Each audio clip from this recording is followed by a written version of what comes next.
Hello friends, welcome to Telugu web Guru platform. Friends, మనం spring బూట్లో ఏవైతే యానటేషన్స్ ఉంటాయో ఆ యానటేషన్స్ అన్నీ కూడా వీడియోస్ చేద్దాం అనుకున్నాం. సో ఆ సిరీస్లో భాగంగా స్టీరియో బేస్డ్ యానటేషన్స్ ఉంటాయో వాటి గురించి మాట్లాడటం జరిగింది. ఈ సెషన్లో మనం డిపెండెన్సీ ఇంజెక్షన్కి సంబంధించి ఏవేవైతే యానటేషన్స్ ఉంటాయో వాటి గురించి చాలా క్లారిటీగా మనం మాట్లాడదాం. ఓకే, సో మనకి డిపెండెన్సీ ఇంజెక్షన్కి సంబంధించి ఏదైతే ఆటోవైడ్ కానీ క్వాలిఫైయర్ కానీ ప్రైమరీ కానీ వీటిని చాలా ఎక్కువగా యూజ్ చేస్తూ ఉంటాము. కాబట్టి వీటి గురించి చాలా క్లారిటీగా మనం తెలుసుకుందాం. సో ఫస్ట్ డిపెండెన్సీ ఇంజెక్షన్ అంటే ఏంటి? సో ఏదైనా ఒక ఆబ్జెక్ట్కి ఇంకొక ఆబ్జెక్ట్ యొక్క డిపెండెన్సీ ఉండేటప్పుడు దాన్ని మనం మాన్యువల్గా ఆబ్జెక్ట్స్ క్రియేట్ చేయకుండా, ఫర్ ఎగ్జాంపుల్ ఒక క్లాస్లో వేరే ఆబ్జెక్ట్ తాలూకా డిపెండెన్సీ ఉంది. ఓకే, సో ఫర్ ఎగ్జాంపుల్ ఒక కామర్స్ ప్రాజెక్ట్ తీసుకుంటే ఒక ఆర్డర్ సర్వీస్ ఉందనుకోండి. సో ఆర్డర్ కంప్లీట్ అవ్వగానే ఏం చేయాలి? ఒక నోటిఫికేషన్ పంపాలి, ఒక ఈమెయిల్ SMS పంపాలి. సో ఆ డిపెండెన్సీ ఏదైతే ఉందో మనం ఓల్డెన్ డేస్లో ఏం చేసేవాళ్ళము, ఈ ఆర్డర్ సర్వీస్లో ఈ నోటిఫికేషన్ సర్వీస్ తాలూకా ఆబ్జెక్ట్ని మనం మాన్యువల్గా క్రియేట్ చేసేవాళ్ళం. సో ఆ తర్వాత స్ప్రింగ్ ఫ్రేమ్వర్క్ వచ్చిన తర్వాత ఏమైపోయింది? డిపెండెన్సీ ఇంజెక్షన్ అంటే సో ఒక క్లాస్కి ఏదైతే అదర్ ఆబ్జెక్ట్స్ తాలూకా డిపెండెన్సీ ఉందో అది మనం మాన్యువల్గా ఇవ్వకుండా ఆటోమేటిక్గానే ఆ ఆబ్జెక్ట్స్ని, అది కూడా బయట నుండి మనం ఇంజెక్ట్ చేయడం, ఆ డిపెండెన్సీ ఆబ్జెక్ట్స్ ఏవైతే ఉన్నాయో వాటిని మనం బయట నుండి ఇంజెక్ట్ చేయడమే డిపెండెన్సీ ఇంజెక్షన్ అన్నమాట. అంటే ఆర్డర్ సర్వీస్కి కావలసినటువంటి ఆ నోటిఫికేషన్ సర్వీస్ ఆబ్జెక్ట్ ఏదైతే అవసరమో అది మనం మాన్యువల్గా క్రియేట్ చేయకుండా ఆటోమేటిక్గా బయట నుండి పంపించేలాగా. అది ఎలా పంపిస్తాము? స్ప్రింగ్ ఫ్రేమ్వర్క్ అనేది అది ఏదైతే స్టెప్స్ ఉంటాయో అది ఫాలో అయితే ఆటోమేటిక్గా స్ప్రింగ్ ఫ్రేమ్వర్కే మనకు కావలసినటువంటి డిపెండెన్సీస్ అన్నీ కూడా ఇంజెక్ట్ చేస్తుంది అనమాట. ఓకే, సో దాంట్లో భాగంగా మనం ఈ యానటేషన్స్ అనేవి యూజ్ చేస్తూ ఉంటాము. ఓకే, సో ఇందులో ఒక్కొక్కటి ఏంటి అనేది మనం చూద్దామండి. ఫస్ట్ ఏంటి? ఆటోవైడ్ అనేది ఏంటంటే it is used to automatically inject a required spring bean into another spring manager component. అంటే సో మన స్ప్రింగ్ ప్రాజెక్ట్లో భాగంగా ఏదైనా ఒక స్ప్రింగ్ మేనేజర్ కాంపోనెంట్ తీసుకోండి. లెట్స్ సే ఒక సర్వీస్ తీసుకుందాం. సో ఒక సర్వీస్కి మనకి ఇంకొక స్ప్రింగ్ బీన్ అవసరం పడింది. ఓకే, ఒక సర్వీస్లో ఫర్ ఎగ్జాంపుల్ ఆర్డర్ సర్వీస్లో నోటిఫికేషన్ సర్వీస్ యొక్క బీన్ అవసరం పడింది. సో పడేటప్పుడు సో దాన్ని ఆటోమేటిక్గా ఇంజెక్ట్ చేయడానికి మనకి సో ఈ ఆటోవైడ్ అనేది యూజ్ అవుతూ ఉంటుందన్నమాట. ఇప్పుడు ఫర్ ఎగ్జాంపుల్ ఇక్కడ మనం ఎగ్జాంపుల్ చూసుకుంటే ఆర్డర్ సర్వీస్ అనేటటువంటి ఒక క్లాస్ అనేది ఉంది. ఈ క్లాసులో నోటిఫికేషన్ సర్వీస్ ఏదైతే ఉందో ఈ నోటిఫికేషన్ సర్వీస్ ఈ ఇంటర్ఫేస్కి ఏవైతే ఇంప్లిమెంటేషన్ క్లాసెస్ ఉంటాయో సో దాన్ని ఇక్కడ తెచ్చి ఇంజెక్ట్ చేయాలి. ఇంజెక్ట్ చేస్తే మనం ఒక ఆర్డర్ కంప్లీట్ అయిన వెంటనే ఆ నోటిఫికేషన్ సర్వీస్లో మనం ఏదైతే ఇంజెక్ట్ చేసామో, for example email notification inject చేసామనుకోండి, ఈ నోటిఫికేషన్ సర్వీస్ ఇంటర్ఫేస్కి so for example email notification అని చెప్పి ఇంప్లిమెంటేషన్ క్లాస్ రాసుకున్నాము. ఆ ఇంప్లిమెంటేషన్ క్లాస్ని తెచ్చి దీనికి ఇంజెక్ట్ చేసామనుకోండి, అప్పుడు ఆటోమేటిక్గా ఏమవుతుందంటే ఒక ఆర్డర్ కంప్లీట్ అయిన వెంటనే సో ఈమెయిల్ అనేది ఆటోమేటిక్గా వెళ్ళిపోతుందన్నమాట. సో మరి ఈ ఆర్డర్ సర్వీస్కి నోటిఫికేషన్ సర్వీస్ బీన్తో అవసరం పడింది. సో ఇప్పుడు మనం ఏం చేయాలి? దానికి కావలసిన ఆ బీన్ ఏదైతే ఉందో దాన్ని ఇప్పుడు మాన్యువల్గా ఇక్కడ ఆబ్జెక్ట్ క్రియేట్ చేసుకోవాలి నోటిఫికేషన్ సర్వీస్కి. అలా చేయకుండా సో బయట నుండి ఆ నోటిఫికేషన్ సర్వీస్కి ఏదైతే ఆబ్జెక్ట్ క్రియేట్ చేయాలో దాన్ని బయట నుండి ఆ డిపెండెన్సీ మనం ఫిల్ చేస్తాము, ఇంజెక్ట్ చేస్తాము అని చెప్పి చెప్తున్నా. అది ఆటోమేటిక్గా జరగాలి అంటే మనం సో ఏదైతే కన్స్ట్రక్టర్ పైన ఎట్ ఆటోవైడ్ అని చెప్పి ఒక యానటేషన్ రాసుకున్నాం. దానివల్ల ఏమవుతుంది? సో ఆ కన్స్ట్రక్టరు మనకి ఆబ్జెక్ట్ క్రియేట్ అవుతున్నప్పుడే, ఆర్డర్ సర్వీస్ తాలూకా ఆబ్జెక్ట్ క్రియేట్ అవుతున్నప్పుడే సో కన్స్ట్రక్టర్ అనేది ఎగ్జిక్యూట్ అవుతుంది కదా. అవుతున్నప్పుడే మనం ఆటోవైడ్ ఇచ్చాం కాబట్టి ఈ నోటిఫికేషన్ సర్వీస్కి ఏదైతే ఇంప్లిమెంటేషన్ క్లాస్ ఉందో, ఓకే, ఏదైతే ఆ ఇంటర్ఫేస్కి ఇంప్లిమెంటేషన్ క్లాస్ ఉందో ఆ క్లాసు ఆటోమేటిక్గా ఇంజెక్ట్ అయిపోతుంది. ఆటోమేటిక్గా ఇంజెక్ట్ అయిపోతుంది. ఇంకా మనం ఏమి చేయకుండా ఆటోమేటిక్గా ఇంజెక్ట్ అనేది అయిపోతుంది. ఓకేనా?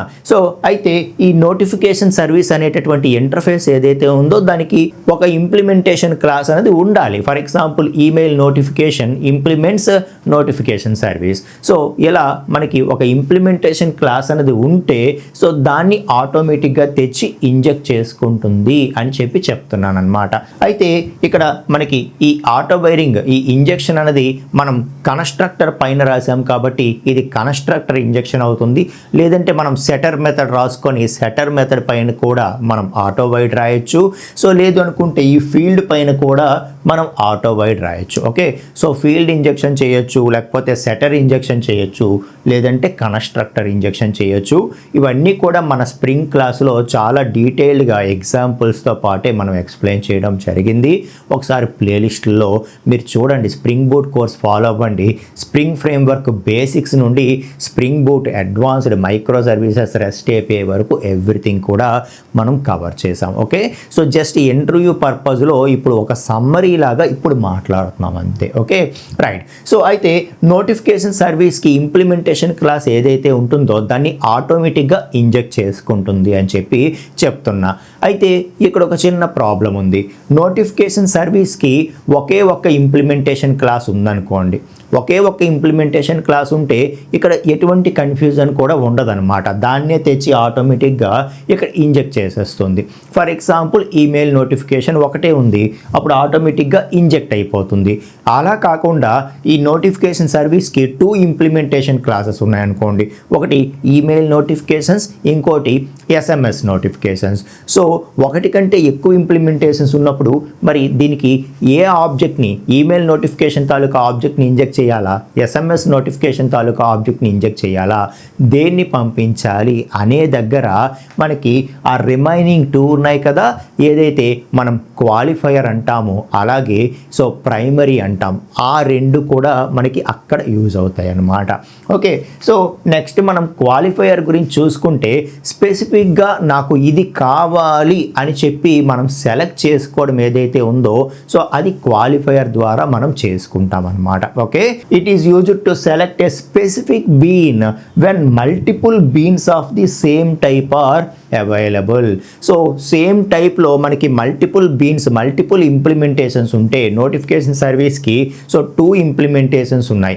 అలాంటప్పుడు 2 కావచ్చు, అంతకంటే ఎక్కువ కావచ్చు. అలాంటప్పుడు మనం ఇంజెక్ట్ చేయాలి అనుకునేటప్పుడు నాకు ఇది కావాలి అని చెప్పి మనం సెలెక్ట్ చేయడానికి మనకి క్వాలిఫైయర్ అనేది యూజ్ అవుతూ ఉంటుందన్నమాట. సో ఇప్పుడు ఎగ్జాంపుల్ చూడండి, ఇక్కడ ఆర్డర్ సర్వీస్ ఉంది, నోటిఫికేషన్ సర్వీస్కి మనం ఇప్పుడు ఇంజెక్ట్ చేయాలి అనుకునేటప్పుడు మనకి ఆ నోటిఫికేషన్ సర్వీస్కి 2 ఇంప్లిమెంటేషన్ క్లాసెస్ ఉన్నాయి. ఒకటి ఈమెయిల్ నోటిఫికేషన్స్, ఇంకొకటి ఎస్ఎంఎస్ నోటిఫికేషన్స్.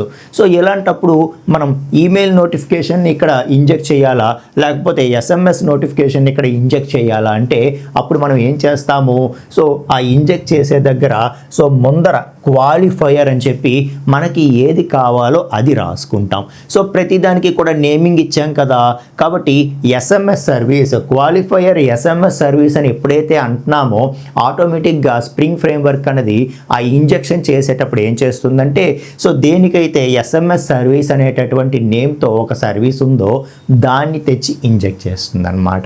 సో నాకు ఇది కావాలి అని చెప్పి మనం స్పెసిఫిక్గా అడుగుతున్నాము, అప్పుడు ఆర్డర్ పెట్టిన ప్రతిసారి కూడా ఎస్ఎంఎస్ అనేది వెళ్తుంది, ఈమెయిల్ అనేది వెళ్ళదు. ఎందుకంటే మనం ఇంజెక్ట్ చేసేది ఎస్ఎంఎస్ సర్వీస్ ఇంజెక్ట్ చేసాం కాబట్టి. మీకు అర్థమవుతుందా? అలా సెలెక్టివ్గా నాకు ఇది కావాలి అని చెప్పి మనం అడగడం అన్నమాట.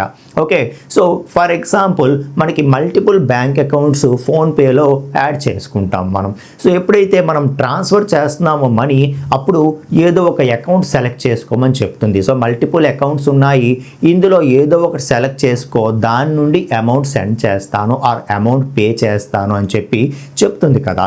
ఇది కూడా అంతే అనమాట. మనకి మల్టిపుల్ ఇంప్లిమెంటేషన్స్ ఉన్నప్పుడు ఇందులో ఏది సెలెక్ట్ చేసుకోవాలి అనేది మనం ఏ విధంగా సెలెక్ట్ చేసుకుంటాము, క్వాలిఫైయర్ ద్వారా సెలెక్ట్ చేసుకుంటాం. ఓకేనా? సో ఆ విధంగా మనం ఏది కావాలంటే అది పర్టికులర్గా ఇంజెక్ట్ చేయడానికి అవుతుంది. అలా కాకుండా మనకి ఫోన్పేలో ఇంకొక ఆప్షన్ ఉంటుంది. సో మనం ఉన్న అకౌంట్స్ అన్నిటిలో ఏదో ఒక దాన్ని ప్రైమరీ పెట్టేయచ్చు. సో ప్రైమరీ పెట్టేస్తే బై డిఫాల్ట్ దాన్నే ఆటోమేటిక్గా సెలెక్ట్ చేసుకుంటుంది. మళ్ళీ మనం సో ఇది దీని నుండి సెండ్ చేయు, దీని నుండి సెండ్ చేయని చెప్పి మనం చెప్పాల్సిన పని లేకుండా. ఓకే, సో నాకు ఇది కావాలి అది కావాలి అని చెప్పి మనం సెలెక్ట్ చేసుకోవాలి అనుకుంటే క్వాలిఫైయర్. అలా కాకుండా సో నా ప్రైమరీ బ్యాంక్ అకౌంట్ ఇది, సో ఇక నుండి ట్రాన్సాక్షన్స్ చేసేటప్పుడు ఆటోమేటిక్గా దీని నుండే కట్ చేసుకో. అలాగే ఎవరైనా నా ఫోన్పే నెంబర్కి అమౌంట్ సెండ్ చేస్తే సో ప్రైమరీ సెట్ చేసుకున్నాను కాబట్టి ఆ అకౌంట్కే అమౌంట్ డిపాజిట్ అయ్యేలాగా చూడు అని చెప్పి మనం ప్రైమరీ సెలెక్ట్ చేసుకుంటున్నాం కదా. సో అలాగే ఇక్కడ కూడా మనకి ప్రైమరీ అనేది సేమ్ పర్పస్లోనే మనకి యూజ్ అవుతుందన్నమాట. సో మల్టిపుల్ ఇంప్లిమెంటేషన్స్ ఉన్నప్పుడు దేనికి హైయెస్ట్ ప్రయారిటీ ఇవ్వాలి, దేన్ని ఇంజెక్ట్ చేయాలి అనేది మనకి ప్రైమరీ ద్వారా తెలుస్తుంది. ఇక్కడ ఏం చేస్తామంటే ఇంజెక్ట్ చేసే దగ్గర మనం ఏమీ చెప్పము, బట్ ఇక్కడ ఇంప్లిమెంటేషన్ క్లాసెస్ ఇచ్చేటప్పుడే మనం ఏదో ఒక దాన్ని ఎట్ ప్రైమరీ అని చెప్పి మనం రాసుకుంటాం. సో 2 ఇంప్లిమెంటేషన్స్ ఉన్నాయి, అందులో ఒక దాన్ని ఎట్ ప్రైమరీ చేసుకున్నాము. అప్పుడు ఇక్కడ స్పెసిఫిక్గా ఇంజెక్ట్ చేసేటప్పుడు ఇదే ఇంజెక్ట్ చెయ్యు అని చెప్పి మనం చెప్పక్కర్లేదు. మనం ఏమీ చెప్పకపోతే బై డిఫాల్ట్ ఏదో ఒక దాన్ని మనం ప్రైమరీ చేసాం కాబట్టి ఇంకా దానికి ఎటువంటి కన్ఫ్యూజన్ కూడా ఉండదు. సో ప్రైమరీ ఏదైతే ఉందో ఆ ప్రైమరీ ఇంప్లిమెంటేషన్ని ఆటోమేటిక్గా ఇంజెక్ట్ చేస్తుందన్నమాట. సో అదే ఇక్కడ చెప్తున్నాం మనం. So primary gives preference to one bean when multiple beans of the same type are available. So primary మనం సెట్ చేసుకుంటే ఇంకా మనం ఏమీ తర్వాత ఇది కావాలి అని చూజ్ చేయక్కర్లేదు, ఆటోమేటిక్గా అదే చూజ్ చేసుకుంటుంది. సో దేనికైతే ప్రైమరీ ఇచ్చామో దాన్ని ఇంజెక్ట్ చేసుకుంటుంది. అలా కాదు నాకు ఇది కావాలి అని చెప్పి స్పెసిఫిక్గా మనం సెలెక్ట్ చేసుకోవాలి అని అనుకుంటే ఎట్ క్వాలిఫైయర్ అన్నమాట. ఓకేనా? సో ఫర్ ఎగ్జాంపుల్ ఒక డిపార్ట్మెంట్ ఉంది. ఓకే, ఒక కంపెనీలో ఒక డిపార్ట్మెంట్ ఉంది, ఆ డిపార్ట్మెంట్కి ఒక ఇన్ఛార్జ్ ఉంటారు. ఫర్ ఎగ్జాంపుల్ ఆ డిపార్ట్మెంట్కి ఏదైనా ఒక వర్క్ అసైన్ చేసామనుకోండి, బై డిఫాల్ట్ ఎవరు టేకప్ చేస్తారు, ఎవరైతే ఆ డిపార్ట్మెంట్ ఇన్ఛార్జ్ ఉన్నారో వాళ్ళకి వెళ్తుంది. వాళ్ళు అక్కడ నుండి ఇంకా వాళ్ళ డిపార్ట్మెంట్లో ఉండే అదర్ ఎంప్లాయీస్తో ఆ వర్క్ చేయించుకుంటారు. సో బట్ ప్రైమరీగా ఎవరికి వెళ్తుంది అది, సో ఎవరైతే ఇన్ఛార్జ్ ఉన్నారో వాళ్ళకి వెళ్తుంది. అలా ఉన్న ఎంప్లాయీస్లో ఎవరో ఒకరిని నువ్వు ఇన్ఛార్జు, నువ్వు ఇక్కడ నుండి మెయిన్ లీడ్ తీసుకోవాలి అని చెప్పి మనం చెప్పామనుకోండి, ఇంకా మనకు కన్ఫ్యూజన్ ఉండదన్నమాట. ఏ వర్క్ ఇవ్వాలన్నా ముందు అతనికి వెళ్ళిపోతూ ఉంటుంది, అదే ప్రైమరీ. ఓకే, అలా కాకుండా మనం ఎవరిని ఇన్ఛార్జ్ చేయలేదు, అందరూ ఒకటే డిపార్ట్మెంట్లో అందరూ ఈక్వల్గానే పని చేయాలన్నాము. అప్పుడు ఫర్ ఎగ్జాంపుల్ ఏదైనా ఒక వర్క్ ఆ డిపార్ట్మెంట్కి ఇవ్వాలనుకోండి, అప్పుడు ఏమవుతుంది, ఎవరు ఇన్ఛార్జ్ కాదు కాబట్టి ఎవరు ముందుకు రారు. అప్పుడు మనమే సెలెక్టివ్గా నువ్వు ఇది చెయ్యు అని చెప్పి ఆ యొక్క పర్టికులర్ ఎవరో ఒక ఎంప్లాయీని, ఎవరో ఒక బీన్ని మనం సెలెక్ట్ చేసుకోవాలి. ఓకే, అప్పుడు మనం ఏం చేస్తాము, క్వాలిఫైయర్ ద్వారా so you are the qualifier, you need to do this work అని చెప్పి చెప్తాం. ఇన్ ద సేమ్ వే మనకి క్వాలిఫైయర్ ప్రైమరీ ఈ రెండు కూడా వర్క్ అవుతాయి. సో ఎవరో ఒకరిని బై డిఫాల్ట్ ప్రైమరీ చేస్తే ఆటోమేటిక్గా వాళ్ళే ఆ ఆబ్జెక్టే ఇంజెక్ట్ అవుతుంది. అలా మనం ప్రైమరీ చేయకపోతే అప్పుడు క్వాలిఫైయర్ ద్వారా ఎవరో ఒకరిని మనం సెలెక్ట్ చేసుకొని ఇంజెక్ట్ చేయవలసి ఉంటుంది అని చెప్పి చెప్తున్నాను అనమాట. ఓకే, సో ఈ విధంగా మనకి డిపెండెన్సీ ఇంజెక్షన్కి సంబంధించినటువంటి యానిటేషన్స్ అనేవి ఉంటాయి ఫ్రెండ్స్. ఓకే, సో ఇలా మనం పార్ట్ బై పార్ట్ యానిటేషన్స్ చెప్తున్నాము. ఇవన్నీ కూడా మీకు ఇంటర్వ్యూలో ఫాస్ట్గా రిఫర్ అవ్వటానికి యూజ్ అవుతాయి అని చెప్పి. ఓకేనా? సో ఈ వీడియో మీకు యూస్ఫుల్ అయితే వీడియోకి ఒక లైక్ ఇవ్వండి. అలాగే ఎవరైతే మీ friends so Java full stack కానీ స్ప్రింగ్ బోట్ కానీ నేర్చుకుంటూ ఉన్నారో వాళ్ళకి ఈ వీడియో పంపించండి. అలాగే మీరు ఎక్కడ నేర్చుకుంటున్నా సరే ఒక్కసారి మన తెలుగు వెబ్ గురు ఛానల్ ప్లేలిస్ట్లో ఉండేటటువంటి Java full stack or spring boot కోర్స్ని ఒక్కసారి రిఫర్ చేయండి. చాలా ఈజీగా బేసిక్ టు అడ్వాన్స్డ్ వరకు మన తెలుగులో విత్ ప్రాజెక్ట్తో పాటు మీరు నేర్చుకుంటారనమాట. ఓకేనా? సో నెక్స్ట్ వీడియోలో మనం మరొక టైప్ ఆఫ్ యానిటేషన్స్ గురించి మాట్లాడదాం. ఇలా ఈ సిరీస్ని పార్ట్ బై పార్ట్ మనం కంటిన్యూ చేసుకుంటూ వెళ్తే మీకు కూడా నేర్చుకోవడానికి ఈజీగా ఉంటుందన్నమాట. ఓకేనా? సో నెక్స్ట్ వీడియోలో మనం మరొక యూస్ఫుల్ టాపిక్తో కలుద్దాం friends. Thank you so much అండి.